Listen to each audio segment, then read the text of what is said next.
Hey, good morning, everyone. Welcome into Morning Invest on this Monday, September 28th. I'm Clayton Morris. So glad to have you here. We've got a jam-packed show for you on this Monday. You know, this weekend bore a lot of news fruit. Did you try some news fruit this weekend? Because there was a lot of it. The bombshell report from the New York Times on Trump's tax return. We're going to dive into that. We're also going to talk about new signs of a stimulus package and what Nancy Pelosi and the White House are currently negotiating. Could this actually happen in the next few days? There are some positive signs, and all you need to do is look at Wall Street to see their positive response. And we're also going to talk about the election. It's only 36 days away, if you can believe that. And I want to look at where the campaign is right now with a whole new round of polls that just came out this weekend, a whole new round of polls that show Biden up in certain areas, Donald Trump up in certain areas, but also where the candidates are now spending their time right before Election Day. Are they going to be campaigning in states that they are trying to get, build a firewall, or are they playing defense? So we'll tell you about that. Good to see everyone on the show today. We're going to go into all of those topics and more. I do want to mention, though, what we have in the background, which is a guy on our building here, like chiseling away at old paint, and hammering away. So he was not here the whole morning, but 5 minutes ago, then it's when he starts. So if you hear some of that chiseling in the background, just please understand that it's more annoying for me than it might be for you, because he's right near my head doing this. So we've got all of that. Grover is here on this Monday morning as well. It doesn't seem to be bothering him at all. He's just hanging out. But thank you so much to all of you for joining us. Randy Spencer says, Clayton, get ready to eat a house plant. I don't know about that, Randy. Remember what I said is that if the Problem Solvers Caucus bill passed in its entirety, the Problem Solvers framework bill that was rolled out like a week and a half ago, I said, if that passes, I would eat a house plant. I did not say stimulus. I said, if that Problem Solvers Caucus stimulus plan passes, I would eat a houseplant. But so many Republicans are opposed to that plan. So that's why Nancy Pelosi and the White House right now are hashing out a new plan. And we'll deep dive that this morning on the show and what's in it and what we could likely see. So good morning, everyone. Let's start with the stimulus today. Let's go deep into where we are at this hour. And I'm a little surprised that Nancy Pelosi and Democrats and the White House working right now on a stimulus plan. And folks, there is hope. I can't believe I'm saying this. After the weekend of craziness that we had, the nomination of a new Supreme Court justice, Trump's tax returns, bombshell by the New York Times, and yes, in fact, there is hope that we could actually see a new stimulus plan. So Nancy Pelosi has been continuing negotiations right now with the White House. She's also been talking about how they could get to an agreement on a number. She says the negotiations she's having right now with Secretary Mnuchin are positive, and that she is confident they could actually come to some sort of agreement. Again, I apologize for the banging in the background here outside of our building if you're just tuning in now. Yes, I'm aware of it. Thank you. This guy wasn't here all morning, but he just decided to start right before my show. But hey, we got a new microphone too. I hope our new microphone sounds fantastic. We're dialing in all the audio today. Today was supposed to be a great day with new audio, and then a guy with a hammer shows up right outside my window. That's okay. That's how these things go. And that's how these stimulus negotiations have gone. Just when you take one step, two steps forward, you take 3 steps backward. That's how it goes.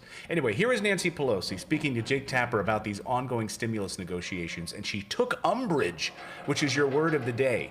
She took umbrage with Jake Tapper in the mainstream media, saying that she needs to come down further in price when she's already come down a whole $1 trillion. Take a listen to Nancy Pelosi this weekend. Theoretically, would you be willing now to go below $2.2 trillion in order to get a deal? And if you don't get a deal, will you offer that as legislation? Look, I have been willing to come below $3.4 trillion. We have come all the way down. So I don't know why the press decides that it's equivalent for me to come down further while they're not going up any further. So we are having our conversations. When I have a conversation with the administration, it is in good faith. I trust Secretary Mnuchin to represent something that can reach a solution, and I believe we can come to an agreement.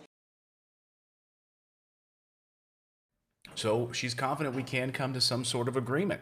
That's great. So what should be in this? Well, it's not going to happen. I wish it would, but Bernie Sanders tweeting about what he thinks should be in this. And he says, look, what the Senate should approve is a $600 a week for 30 million unemployed workers, $2 million a month for the working class Americans, an emergency expansion to Medicare to all. What the Senate should not approve is a Supreme Court nominee before Inauguration Day. Well, good luck with that.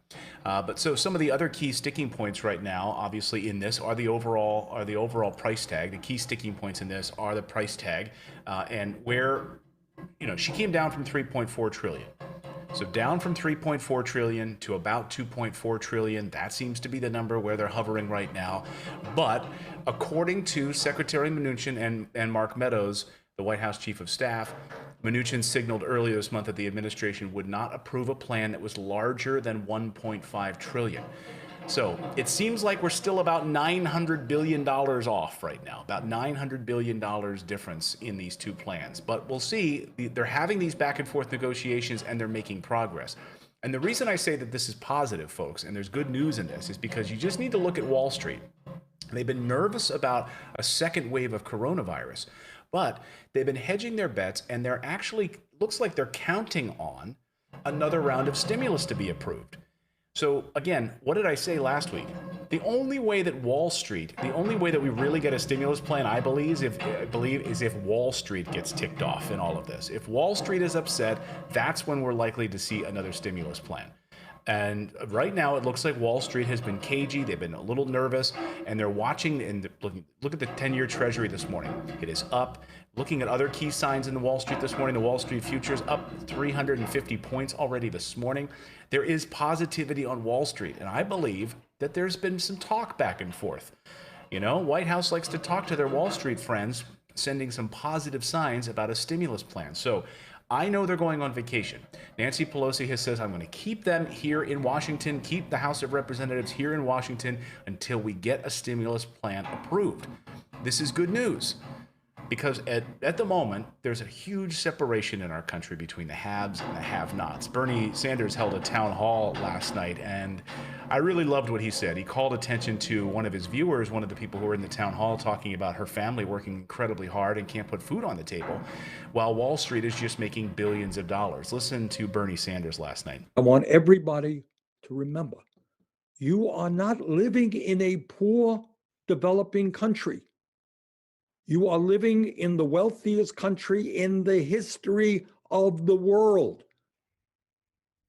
But you are living, as Hannah indicated, in a nation in which the people on top are doing phenomenally well. Phenomenally well. Never have they done better. More income and wealth inequality today than at any time in the modern history of this country.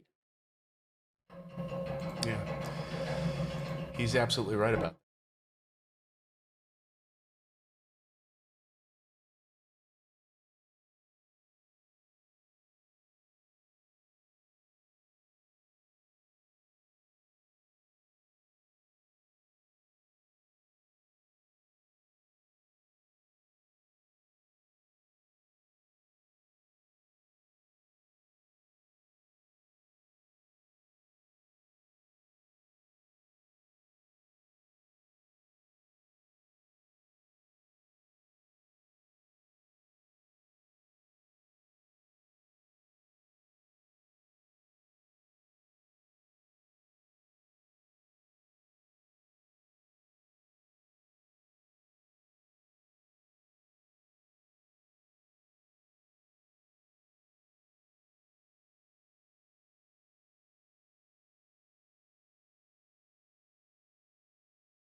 So this money has also gone to PPP.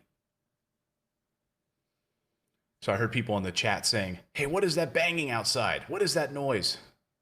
I said, you know what? I'd like to think it's the American people saying, enough is enough is enough.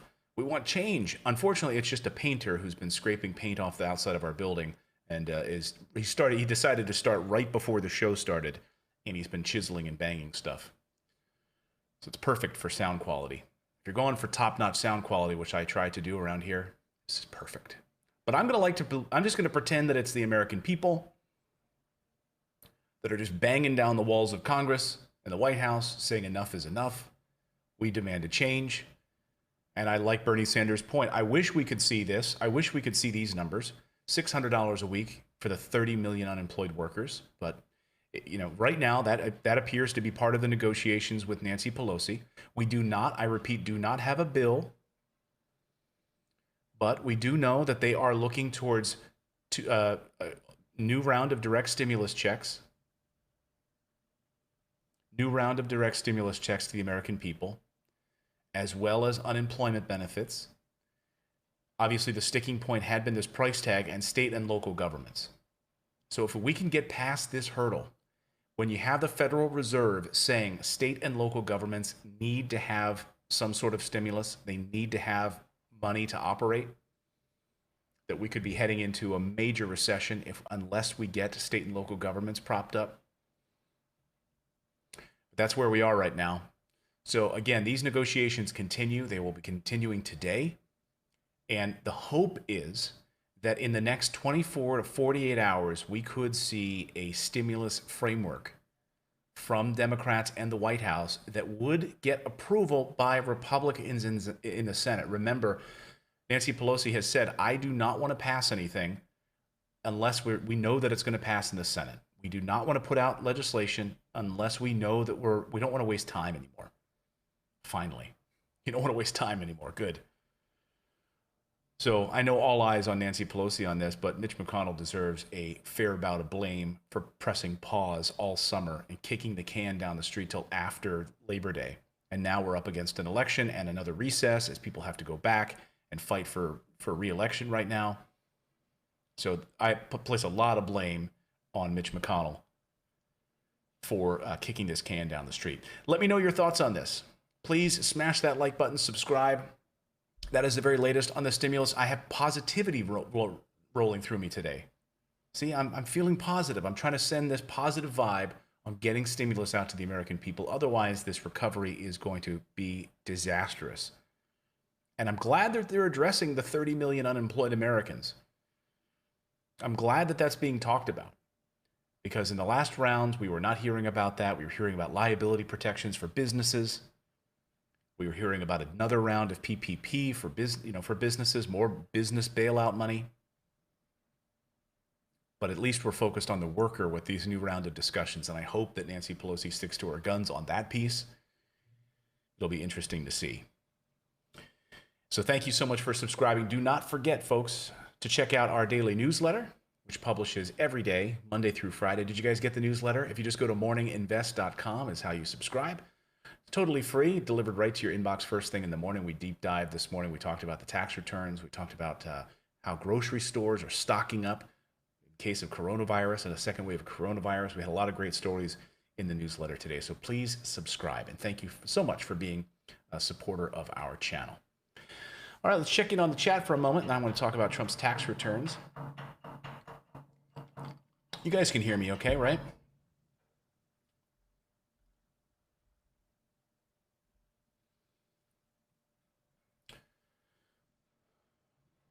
Yes, producer Phil is on board today, but we're still working out a lot of the kinks. I don't think Phil has his camera turned on, and we're working on some audio feedback issues to be able to get Phil up and running here. So I'll be able to check in with him in the morning. But he is here. He is here. You just can't see him. Take my word for it. He's here. Because all right, let's play an example, Philip, of you being here. Can you put up our sponsorship for Weeble? Are you able to put that up on the screen? Let's see if we have that dialed in yet. I don't know if we have that one or not. How about this? How about to become a channel member? Do you have that one dialed up? Some new graphics on that front. There we go. You can become a VIP member of our channel. It's very simple. Just go to morninginvest.com/join is how you can become a channel member. Check that out there. I was muted for a while earlier because that was my fault, because I hit mute while the soundbite was playing. And then when we came back from the soundbite, this guy was jackhammering out there like crazy. And I pressed mute. How does the new microphone sound? We're still dialing this in, folks at home. Like I said, we're stepping things up here on the show. How does the microphone sound? We've got one of the best microphones in the business now. It's not as close to my face as I'd like it to be until we get our new boom arm and all of that. So again, baby steps. That's what we do. Just got to do baby steps.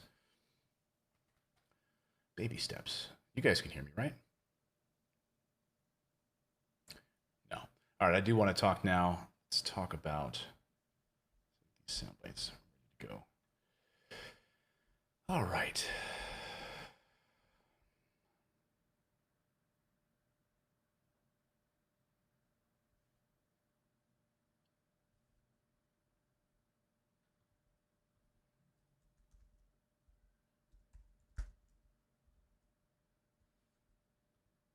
See this.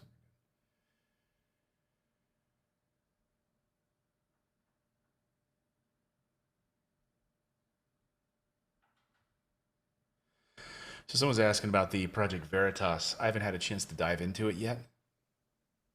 That Omar connected is the one you're talking about. The Omar one, the cash for ballots story that they've got. I would like to check more into that if that's the story you're talking about. The voter fraud scheme.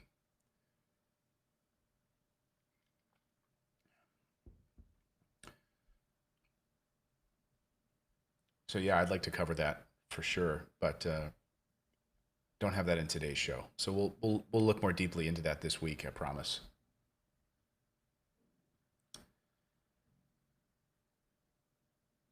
Good. Okay. Sound is fantastic. That's great. Okay. Good. I think the painter is taking a break. That means we can do more show. Let's do it. Grover, how you doing, buddy? See, the painter doesn't even bother him at all. So I took him on a 4-mile run this morning. So that's why he's fine, because he's passed out. All right. By the way, how did you guys all have a great Sunday yesterday?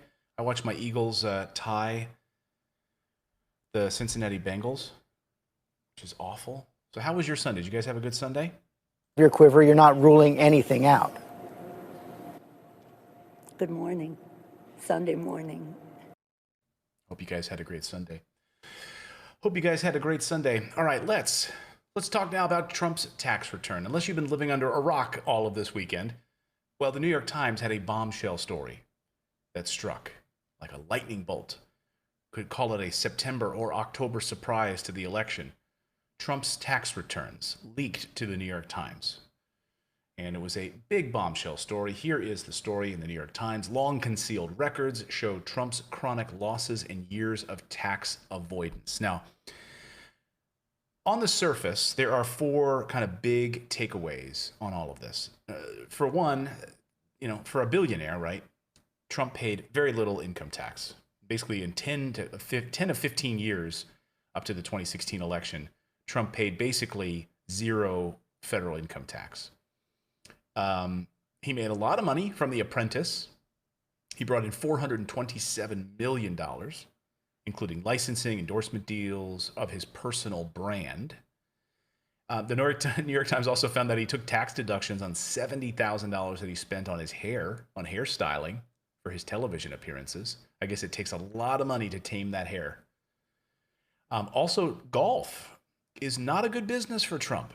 The report found that many of the president's signature properties, including his various golf courses and hotels, have been losing millions of dollars every year, which is how he gets lower taxes, because he takes big losses. And also, he's got a $300 million bill outstanding in loans that he's personally responsible for. That's going to be coming due in the next 4 years, the New York Times found. So those are the kind of the big takeaways here. There's a lot more to this. But the way that I wanted to treat this segment is different than how you would find it treated in the mainstream media. And that's why you watch this show, I hope. So if you watch the mainstream media, if you watch CNN or MSNBC or Fox or any of those, what you're going to find out is they're going to treat it one of 2 ways, right? Well, he he's in the middle of this audit. That's why it's not been released yet. The IRS is still going through this audit where he took a credit of $72 million, and they're looking into that, and that's been like a 10-year audit or something. That's one way. The other way is that, holy cow, the guy hasn't paid anything in taxes. This is corruption. This guy should be paying tons in taxes. He's a billionaire. How is he paying nothing in taxes? That's like one of two ways you're likely to see it treated in the mainstream media. But the reason that I wanted to do this segment is because the mainstream media doesn't understand taxes. When you watch most news anchors on television, they are collecting a paycheck, okay? And they do not understand how the tax code works in this country. They also don't understand deductions, passive loss, capital gains. Some of them do, if you watch some of the business networks. But they're always coming from a frame of reference of the stock market. Okay, that's a capital gains tax television show. Okay, people make money on their stocks, and that's how those people work and operate. They don't understand real estate most of the time, and they don't understand these types of losses. Now, we can moralize all we want about what he should have paid, and that's not going to be my job today. My job, though, I think, is to talk about how the president has taken advantage of a tax code that is structured for the wealthy. The bottom line is the tax code in the United States is built to benefit entrepreneurs and business owners. There are all kinds of exemptions. They're not even loopholes. They're exemptions. There are tax deductions. There are abilities to write off losses over many, many years, which is what it looks like President Trump has been doing with his golf losses and other business losses.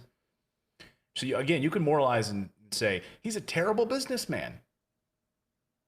He paid $750 in taxes. So the mainstream media will likely present it this way to you, which is this. This is how many in 2017, according to these tax returns, Donald Trump paid just $750 in taxes. $750. How many of you watching right now paid more in taxes than President Trump? Tell me. Tell me. How many of you right now watching have paid more than Donald Trump in taxes? My hand's up. I'm sure most of you, your hands are up. So how did this happen? And when you compare this with how these other senators and Joe Biden in 2017 paid $3.7 million in taxes, which is kind of stunning to me. Kamala Harris, $516,000. Bernie Sanders, $343,000 in taxes. Elizabeth Warren, $268,000. Donald Trump, just $750. So Elizabeth Warren took to Twitter and said Donald Trump paid just $750 in income taxes in 2016 and 2017. He knows better than anyone that there's one set of rules for the wealthy and giant corporations and another for hardworking Americans. And instead of using his power to fix it, he's taken advantage of it at every turn. Okay. So there's a couple of things to unpack here. She's right that instead of spending his time fixing what is a massive amount of inequality in this country, where the corporations and why Amazon is paying nothing in taxes is because they are taking enormous losses and deductions by building real estate and hiring people. That part of it is true. And the tax code in this country is written to incentivize that. The argument is if there are no incentives for businesses to build a building, hire employees, that type of thing gets squashed in our country, and we have a lack of hiring, we have a lack of employment because businesses are not incentivized through tax incentives to come into a city and build. We see it all the time. We see it, this building is coming to this opportunity zone because there's an opportunity tax zone. So we can have a frank discussion about the tax code. But I want to target the way that the mainstream media will likely spin this story, which is that he's a tax cheat. Perhaps. Again, there's an audit going on. We don't know. And there's a big question about mortgage fraud. And suddenly, and Michael Cohen, of course, reportedly had that, you can see it, the $4 billion brand value of Donald Trump, that he's worth $4 billion. Like, where did that arbitrary number come from? And were they using that arbitrary number in which to get hundreds of millions of dollars in loans, which he'll have to pay back?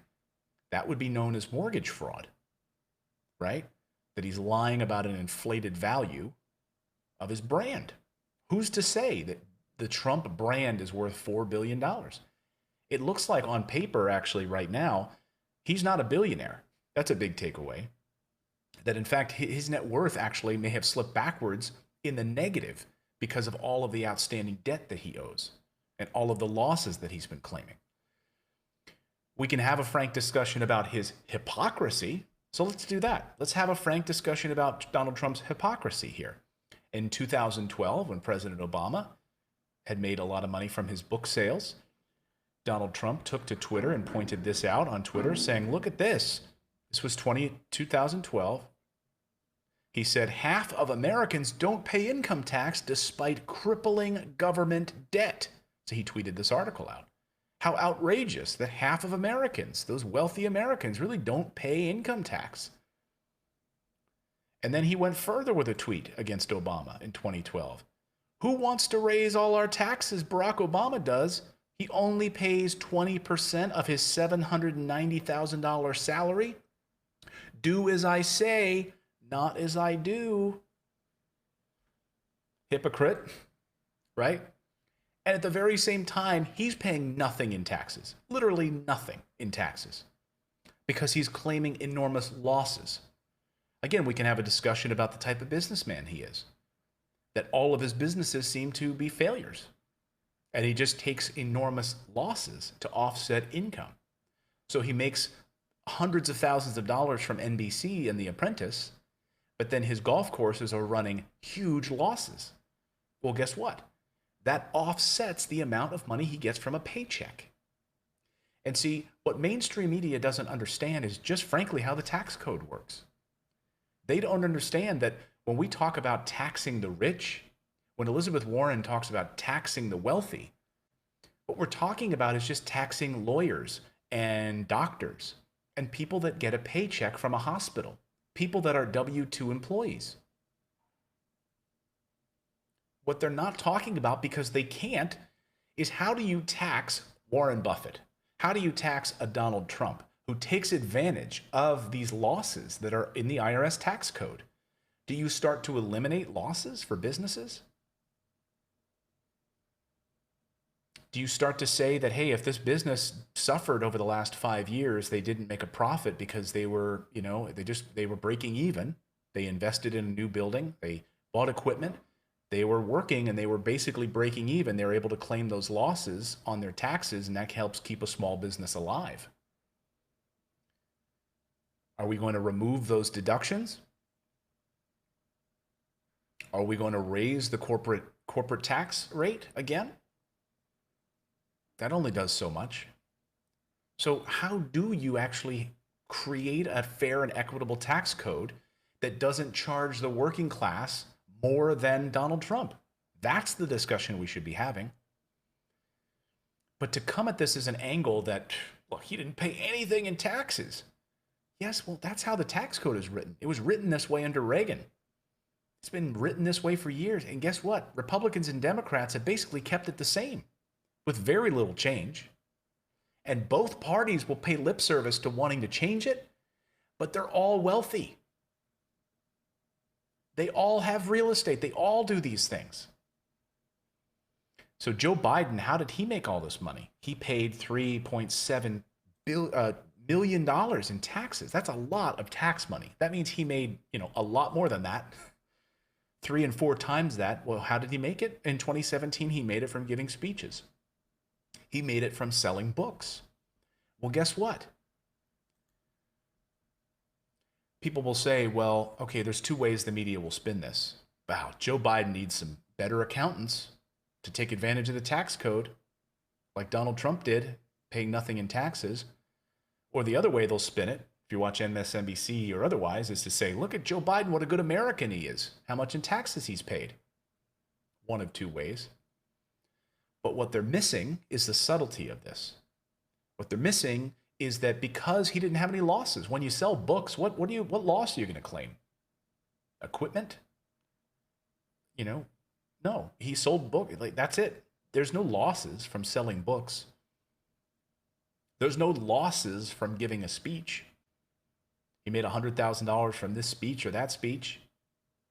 There's no losses from that. That's just profit, and he has to pay taxes on that. Donald Trump was making profit at The Apprentice, but then he had multiple business entities. And look, I don't have the access to the ins and outs of his tax returns. Meanwhile, the president calls it fake news anyway, so we don't know, this is a New York Times story. But he's able to offset all of that revenue by his multiple failed businesses. It's almost like he has these failed businesses on purpose. Is that illegal? I don't know. Doesn't seem that way. Unless there was that mortgage fraud piece built into it. But if he's running businesses that are just terrible, and he's a terrible businessman, and he's able to use those losses from those other businesses to offset his income from The Apprentice and other places, that's the way the tax code works. So we should be having a discussion about how to have a fair and equitable tax system in this country. I covered that story last week up in Illinois, looking at a fair tax on their ballot. How can businesses be responsible for paying more in capital gains, not being able to offset as many losses? I mean, these are bigger questions that the mainstream media is not going to answer. For his part, Bernie Sanders came out and said this in a tweet. That's the wrong one.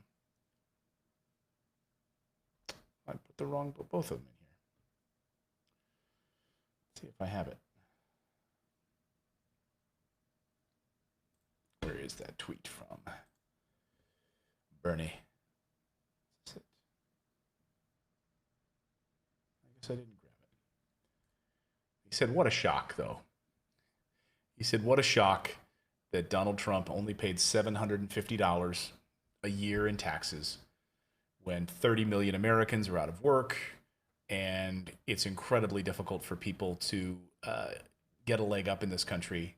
They're just clawing, and the rich just continue to get rich. This is exactly what Bernie Sanders said in a town hall the other night. I want everybody to remember, you are not living in a poor, developing country. You are living in the wealthiest country in the history of the world. But you are living, as Hannah indicated, in a nation in which the people on top are doing phenomenally well. Phenomenally well. Never have they done better. More income and wealth inequality today than at any time in the modern history of this country. So, Trump's tax returns, president says that it is fake news and that he will release the taxes once this audit is completed with the IRS. The IRS has said that audit has completed. So why have they not released it? Now that these are out from the New York Times, it's time. It's been a long time. And by the way, the fact that we know all of these other tax returns, we know Kamala Harris's tax returns, we know Bernie Sanders, because they're all public. You can easily click on them and find them online. But you could never find Donald Trump's. And clearly, it's because he doesn't want people to, he wants people to have this image of him. He wanted people to have this image of him as a billionaire, as a billionaire, brilliant businessman. Well, we now know that that's not the case. It shows a completely different image of him. And I want to start to hear, I would love to hear from other billionaires who are successful. I would love to hear from Mark Cuban on this story.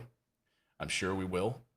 And once he kind of dives into it and looks at this, when you have other successful Wall Street billionaires who get a chance to look at this, I'd love to hear their thoughts.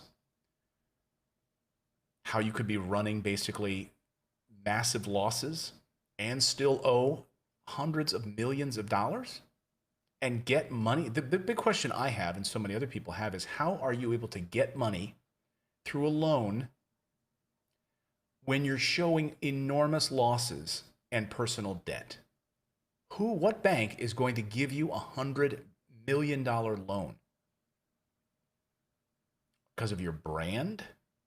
$4 billion in a value that Michael Cohen said they basically created as part of the investigation. These are documents he turned over in the investigation. $4 billion, that's how much his brand is worth? Maybe. But where did that number come from? And or did they artificially inflate that number in order to get that loan, which a lot of people are saying that's what New York prosecutors are looking at, because that, my friends, would be mortgage fraud. So again, tomorrow night, the presidential debates, the first presidential debate, clearly this topic is going to come up for discussion. And boy, I can't wait to see it. Calling it the most consequential, I don't know that it's going to be the most consequential debate in U.S. history, given the fact that so many millions of Americans have already voted. And basically these poll numbers have remained fairly consistent and steady now for months. So it'll be interesting to see. It'll be certainly theater. How many of you are going to watch it? Of course, we will have a full recap on Wednesday's show here of what unfolds on the debate stage on Tuesday night. But we are certainly going to hear about these tax returns. So that is the very latest on these tax returns. Don't forget to become a channel member. Very easy to do to become a VIP member here. We have our VIP chat Fridays with our channel members, our channel member only chat on Fridays. So just go to there you go, right there on the screen. morninginvest.com/join is how you can become a channel member and support independent journalism. The things that you will not see talked about and discussed, you will not see them talking about the tax code in this way on CNN. You're just not. So thank you so much for your support of our channel and our show. Take a little break here, and then I do want to come back and talk about more of the election because we've got some new polls out today. So any of you who tuned in late, so someone said, hey, I was watching, I didn't hear you talking about the stimulus. Well, we start the show at 9 a.m. Eastern time, and we talked about the stimulus at the very beginning of the show. So we do have some positivity on the stimulus front. I covered it earlier in the show. And if you want a little recap, I'll give it to you real quick while I'm taking a drink of coffee. And Grover, let's check in on Grover while he's sleeping.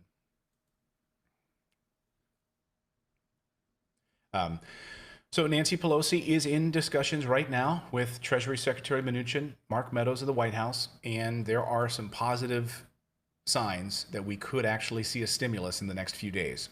A stimulus plan that is negotiated between those two entities and is approved by the Senate. I know, lightning strike me dead.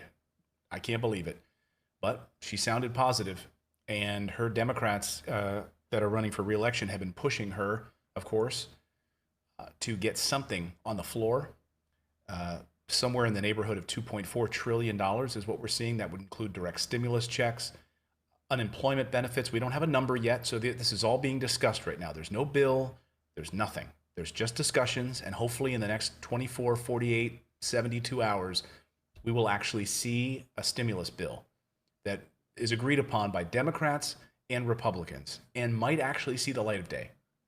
I mean, we'll see. We'll see.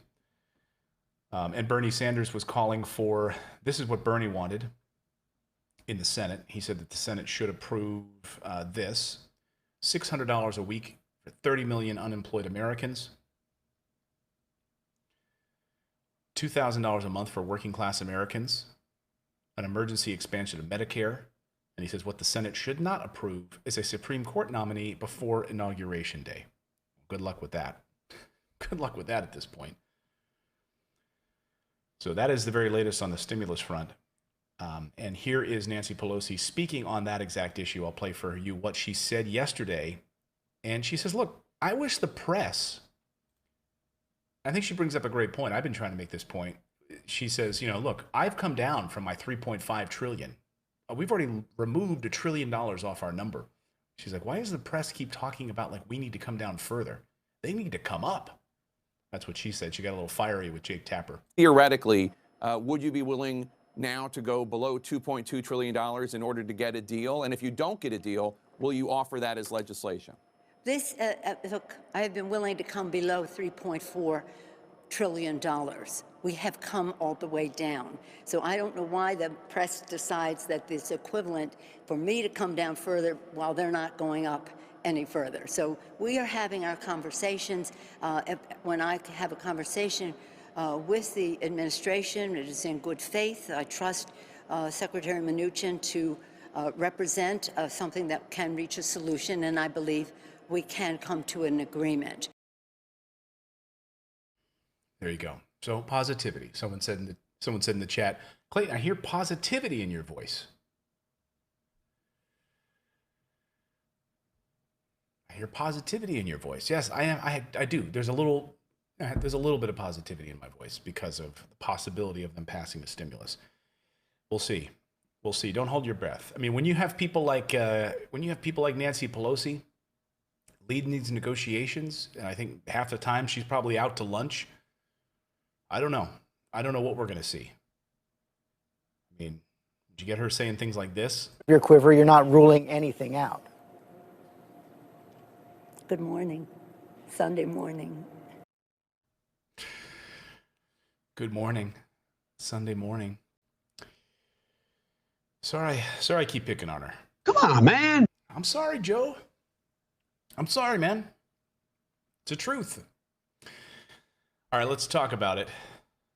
It's a thing we don't really want to talk about, but we got to because it's important. 36 days left, folks, until Election Day. Can you believe it? 36 days? You know, the United States of America, we start our presidential campaigns 2 years ago. So this thing started in 2018, if you can believe that. We've had to suffer through almost 2 years of this crap. In other countries, they don't do that. Go to England, for instance. They just have like a few short months of this. Go to Canada. Very, very small election cycle. We do not have 2 years of money, millions, billions of dollars spent. And it all comes down to this, 36 days. So what do I always say here on the show? Don't listen to what they say. Pay attention to what they do. So with 36 days left, what are the polls showing? And more importantly than the polls, where are the candidates spending their time, attention, money, and effort? That, to me, is how you can tell what they're most concerned about. Again, don't listen to what they say, because if you hear President Trump out on the campaign trail, it's, we're going to win in a landslide, everything's great, unless they want to steal the election, blah, blah, blah. Joe Biden out there saying everything's great, we're going to win, got to kick Trump out. But really, it comes down to where are they spending these precious few days left, flying to, campaigning. And troubling signs this morning for the Trump campaign, because again, pay attention to what they do, not what they say. And what we're doing is looking at what they're doing. With 5 weeks left, Trump is playing defense right now in a lot of states that he won in 2016. That's right. He's spending time and money in states that he shouldn't have to be. These are firewall states for him now. You know, like you're playing, I'm trying to think of what's a good, game description where you're playing chess, right? And so you're trying to move, you're trying to hide your king and queen on the board because now you don't have any pawns anymore. Your rook is gone. Your horse is gone. What is that called? I don't even know the name of it. Your bishop is gone, and you're kind of like you're battening down the hatches right now, and that's what's happening. Now it's not as dramatic as that, but there are definitely states where President Trump is spending time that he shouldn't have to be spending, and it appears they've thrown in the towel in other states. So if we look at the new poll this morning, here is a new round of polls. Actually, let me give you the big one. This is the big one that just came out. This is the new ABC Washington News poll, Washington Post poll, and it has Biden there in blue with a 53 to 43% lead in the new ABC poll. Trump, interestingly though, Trump has a lead. He's had it for a long time. And it's now even more solidified. According to the data this morning, Trump is up with white working class voters, white blue collar working class voters who do not have a college degree. Those folks are clearly in the President Trump camp. So that number out this morning shows those have totally solidified for him. He's got 55% of men to 42% among male likely voters. So Trump is clearly in the lead among white working class, non-college educated white men. But it's a huge disadvantage for him among women. So there were areas that have seen clear defections from President Trump. And according to the new data this morning, President Trump now sits at a 65 to 34% disadvantage. So Biden is up 65 to 34% among likely female voters. So he has lost a ton of women. He's lost a huge lead among women. Right now, though, the folks at the core of Biden's support are the college graduates, women, and the men right now who did not go to college, without college degrees, and especially if they're over the age of 40. Story out this morning basically said that you couldn't pry me away from Trump, is what these voters are saying. Basically, there's nothing you could do to take me away. That's basically what they're saying. If you're over 40 years old, you don't have a college degree, and you're a blue-collar worker. So that's where we are on some of these polls. Here's a new round of polls out. This is the broad base of polls this morning. Right now, New York Times Siena poll, Biden is up 8 points. Biden is up 10 in that new ABC Wash Post poll I just played for you, showed you. When you include Jorgensen and Hawkins in there, he's up 6. In Nevada, Rasmussen reports has Biden up 1. And remember, Rasmussen, of course, is probably the polling that got it closest correct in 2016. And President Trump often lauds Rasmussen, saying that they are that Scott Rasmussen and his Rasmussen reports is great. Biden is also up in a new North Carolina poll, 2 points. Georgia, Trump is up 1. South Carolina, Trump is up by 10.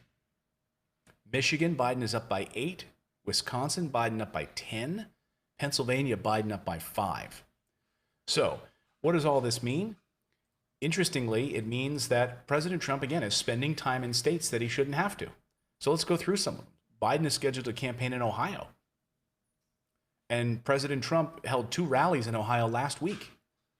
He won Ohio handily last time against Hillary Clinton. He's having to spend time in Ohio. That should be a state that's a shoo-in for him. It's not. And Biden is there again right now. And Pennsylvania. President Trump won handily over Hillary Clinton. Now, Biden, that's his home state. Pennsylvania, Biden's home state.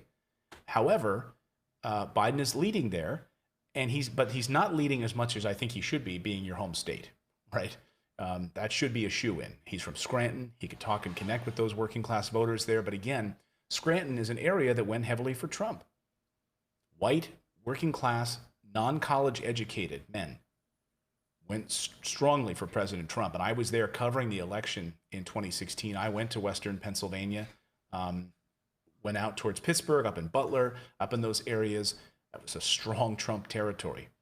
So the fact that Trump is having to defend himself now in Pennsylvania and Ohio, wasting time on that when he could be in Florida and spending time in North Carolina and Arizona. Biden is up in Iowa. Trump thought he could flip Minnesota. That doesn't look like to be the case either. Biden now has also, like, his appeal in Minnesota has cut him off. They're pulling back ad spending in these states. So again, watch what they do, not what they say. Ad spending right now in these states is dropping from President Trump. They're pulling back in those states where they think that it's a loss, like Michigan. Remember, they thought Michigan would be in play. He won Michigan against Hillary Clinton. Gone. Wisconsin, 10-point lead right now for Biden. They've pulled back their ad spend. So again, it's one thing to say, well, this is just the mainstream media, right? These are mainstream media polls, right? Because you're seeing CBS. Let me pull these back up here. So it's very easy for you to be cynical in the chat room right now. I'm not saying you are. I haven't looked over there in a second. But look, CBS poll, Rasmussen poll, New York Times poll, ABC. You could say, hey, those are all mainstream media. I don't trust them as far as I can throw them. Okay, that's fine. But the internal polling from the Biden campaign and the Trump campaign are showing things that are keeping them from wasting money in Michigan, in Wisconsin, and Minnesota, and these other areas. So when you're not spending money, you know something. Like, you're paying attention to these things, saying, hey, I'm not going to spend money in these particular areas because we know something. The polling that they have over at the New York Times and the polling that we have internally. I spend a lot of time picking Karl Rove's brain about campaigning and internal polling. They all have their thick book of like county by county numbers. And he said, we look at all the different polls, but we had our own internal polling. So they're looking at their own internal polling right now, telling them that we should not be wasting money in Wisconsin. We should not be wasting money in Minnesota. We should not be wasting money in Michigan. We have to go to Ohio again? I thought we had Ohio locked up. So very fascinating. 36 days until the end here. And these are the latest numbers from the Trump campaign and Biden campaign. Joe Biden leading right now in this new Washington Post ABC News poll, 53 to 43%.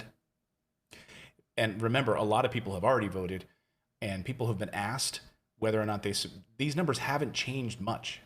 They've been consistent. The only thing that has really changed is that a lot of women have totally fled the Trump camp. And now Biden has a 65% to 34% advantage among likely female voters right now. So that is a big piece of this. And there are signs that Trump's support among Hispanics is also declining, and that could be big for Biden in Florida. I gotta say, all eyes to me on Florida, because here's what happens.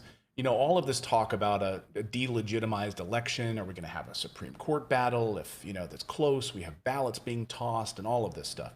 Here's the thing. If Biden wins Florida overwhelmingly, that's game over, because there is no way that Trump can win this election unless he wins Florida. So and that's why Bloomberg is pouring so much money into Florida. The Biden camp is just pouring so much money into Florida. How many Florida voters are watching right now? I'm curious. Are you guys just seeing ads nonstop, yard signs everywhere? Because if Trump loses Florida, it's game over. And because the polls close early in Florida, it's East Coast time on election night, we might not have to deal with the week-long, drawn-out craziness. If he loses Florida and Biden wins Florida, that's it. That's game, set, and match right there. There's virtually no way. Remember, no Republican president has won the White House without winning Florida in over, I think, 140 years. Like, it just doesn't happen. It's impossible, frankly. Not impossible, but it's impossible. So that's really one of the things that I'll be watching on election night is Florida, because if Florida goes to Trump, then boy, we in for a long time. I mean, we could be waiting until December or longer, or God knows what kind of chaos we could be thrown into if we don't have a clear winner on election night. What a disaster that will be. So those are the very latest poll numbers. That's where we sit right now with only 36 days left. How many of you have voted already? How many of you are sent in your absentee, your mail-in ballot? I've already got my vote in, already done. This is even before the debate.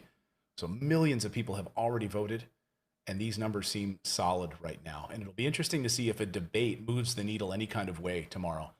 Tomorrow night is the first presidential debate. And again, we will have a full wrap-up here on the show. So please be sure to subscribe to my channel if you're new here. Hit that like button, subscribe, and we'll have full coverage, of course, of the Wednesday post-debate on the show here. So thank you so much for joining us. I appreciate it. So how's everyone looking over in the chat? How do you register to vote? Jay Capilot wants to know. Go to vote.org right now. Everyone who hasn't registered to vote, please go to vote.org right now, and it'll very simply walk you through how to vote in your state. If you haven't registered to vote, if it's the first time trying to vote, all of that. Go there right now and register, and it'll take you through state by state. So go to vote.org to do that. Laura Stein says, Trump already has Florida won. What do you know that I don't? January Man says, Trump not losing Florida, Clayton? No way. George Irwin says, yeah, I voted this weekend.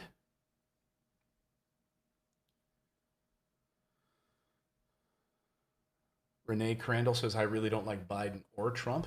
Hey, take a number. You know, I mean, look, both of these parties are run by corporate elites.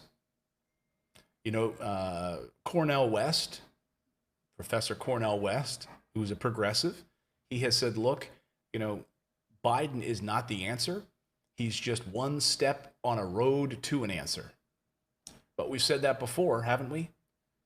We've said that with other candidates, and they always come back to the center.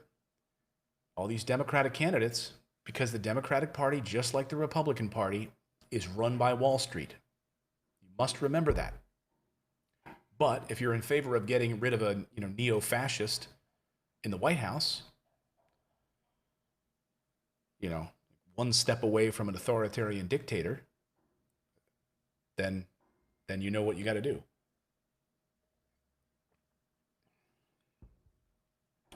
Gwen Shoughton says, I got my ballot but didn't fill it out yet. China is voting for Biden. I don't know about that.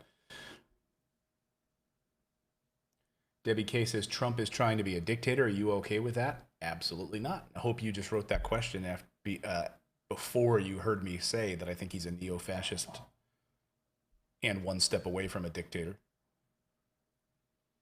And look, he's doing it all for show. It was all part of his personal brand. The only reason he was fake running for president and putting on this fake character of being a conservative, he's been a liberal his whole life, is because he saw it as a brand opportunity for him to start his own Trump television channel, all of that. Everyone knows this.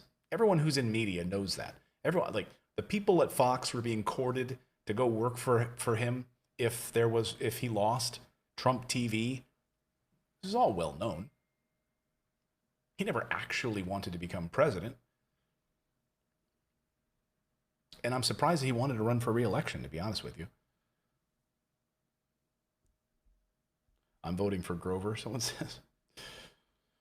Yeah, he'd be a...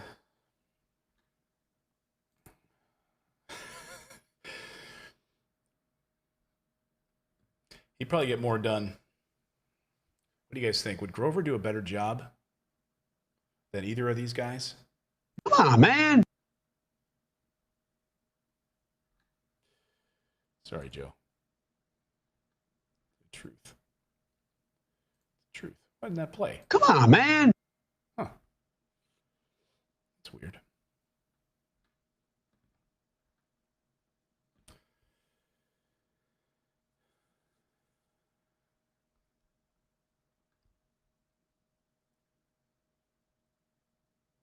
Jamie Turnage says Trump will say to Biden, "You're fired," when he wins. Fired from what? He doesn't have a job right now.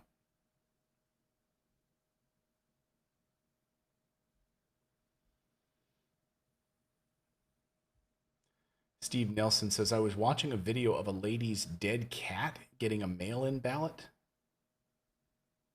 Come on, man. Really?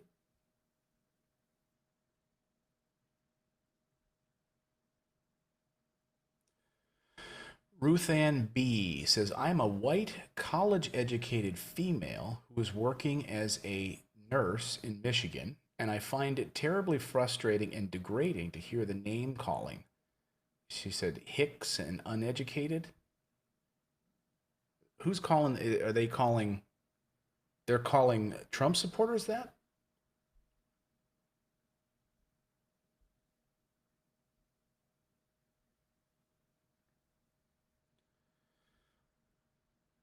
What did you poll? You said that you looked at a Florida poll.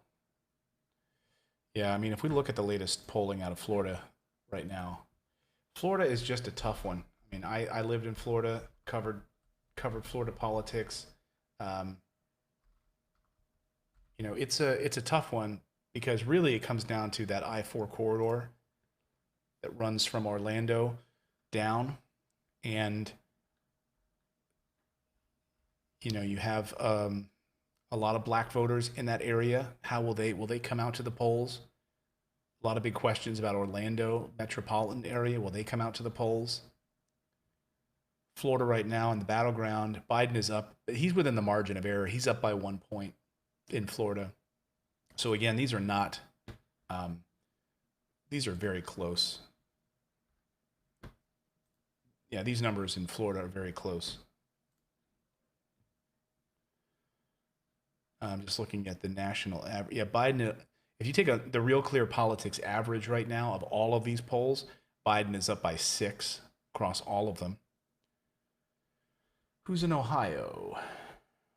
Only sheep will call Biden a TJ says only sheep will call Biden a socialist. Sorry, not trying to be mean, but it's the truth. He is not a socialist. Are you kidding me? What? I'm sorry. If you are that ignorant to think that Biden is a socialist, you're not been watching my show. Okay? He is a centrist. He voted for the Iraq War.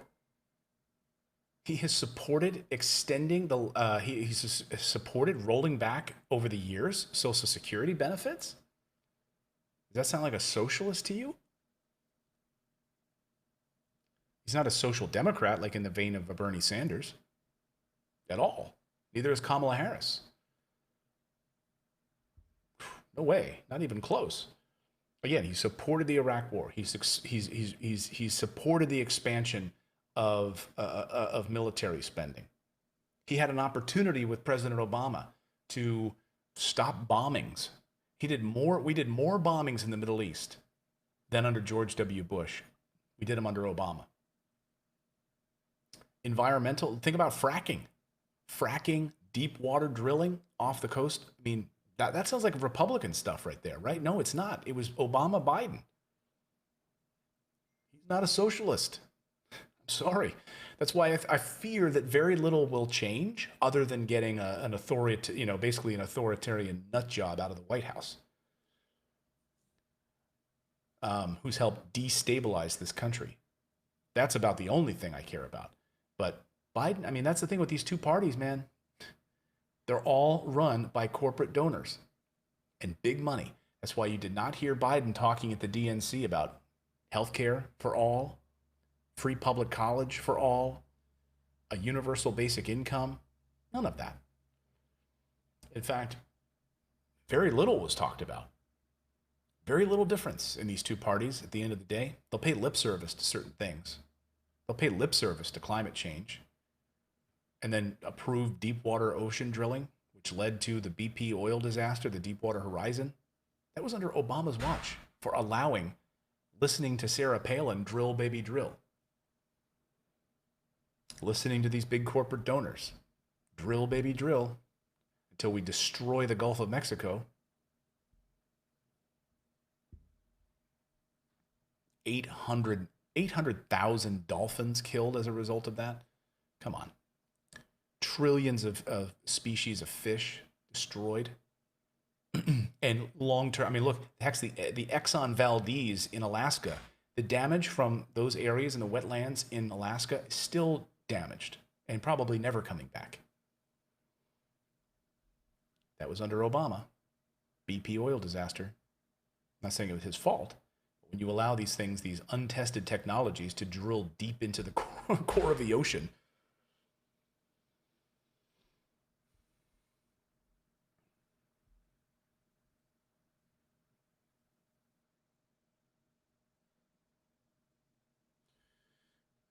brings up a good point about, I saw someone saying, I wish somebody would study history. Paula Bott says, Trump is a fascist dictator. Wake up, idiots. Some Gaming says, sadly, Clayton, people don't look into things anymore. You are correct. They're all the exact same. So when you are voting for one, you're more or less voting for the same thing on either side. That's why we need ranked choice voting in this country, folks. This weekend, I was at a friend's party. We had for their son, a little barbecue. And we were talking about ranked choice voting. And I just asked, I said, does anyone here know what ranked choice voting is? And no one knew because it's not commonly talked about. And Maine is the first state to have ranked choice voting in the presidential election. Please watch my video that I did on ranked choice voting. All of you, go watch it after we get off of here. And I'll jump into the comments with you and we'll watch it together. But it's incredibly important because it allows you to rank the choice of your presidential candidate by conscience. So you could say, yes, I want to vote for Howie Hawkins, the Green Party candidate, because I want universal health care. I want all of these things. I care about the environment. And so this idea of throwing away your vote goes out the door. That's gone. That's not part of the discussion anymore. Because now you can rank your choice. So you can say, first, I want Howie Hawkins. And if everyone in Maine votes for Howie Hawkins, the Green Party candidate, and he gets 50% of the vote, then guess what? He's the guy. And then you can pick your second. You're like, you know what? Second, I like Joe Jorgensen. Third, I like Biden. And now you can vote your conscience. So you're not throwing away a vote. So you can still vote for Biden, but first you really want Howie Hawkins. Like, that's how this works. It's brilliant. There's no downside. I can't find a downside to this. The only downside will be for the big parties. It'll be the Democrats and Republicans who can't stand it, because it'll undermine their monopoly on our election system. So check it out. Thank you guys for joining us today. I really appreciate it. Please make sure you are subscribed to our newsletter. And I should mention, Webull, our sponsor, if you want it, you only have 3 days left. 2 days. 2 days left to get that free money from Webull, up to $1,600 in free stocks from them. They're giving 2 stocks away right now just for signing up. So it's 2 free stocks right now for 2 more days. You only get, they usually give 1. They're giving 2 away to our audience. So you can get 2 free stocks valued up to $1,600 for free, but you have to go to this link. You can't just go to their website, because they called me. They're like, hey, we had a bunch of people that came over, but they didn't use your link, so we can't give them the free stock. So please use that link, morninginvest.com/Webull, and you'll get 2 free stocks valued up to $1,600 for free. You don't have to do anything else. You can close the account, or if you want to invest in the stock market, use that money, invest in other things. Stock market keeps going up, right? Wall Street keeps doing fine. So why not get some free stocks in the mix? Thank you so much for their support. Appreciate that. Grover says thank you as well. Producer Philip says thank you. Thank you guys so much for joining us today. Your quiver, you're not ruling anything out. Now, all of a sudden, what happened here? Something's going on. Steve Nelson says Biden can't even remember what he's running for. I mean, hey, I'm lucky if I can find my shoes some days. Where did I put my car keys? I know this is sad that this is this is the debate that we're having in this country between these 2 candidates. But until we make a change, if we can get ranked choice voting in all states, we can actually see a groundswell of support for additional parties, get rid of the Electoral College in this country, that big scam, and really start to make a change. Throw out these corporate elites that keep destroying our country and just keep making more money, more money, and more money. Much love to all of you. Have a great afternoon. And again, we'll be back here tomorrow, first thing, 9 a.m. Eastern time for our show. So please subscribe if you're not already a subscriber.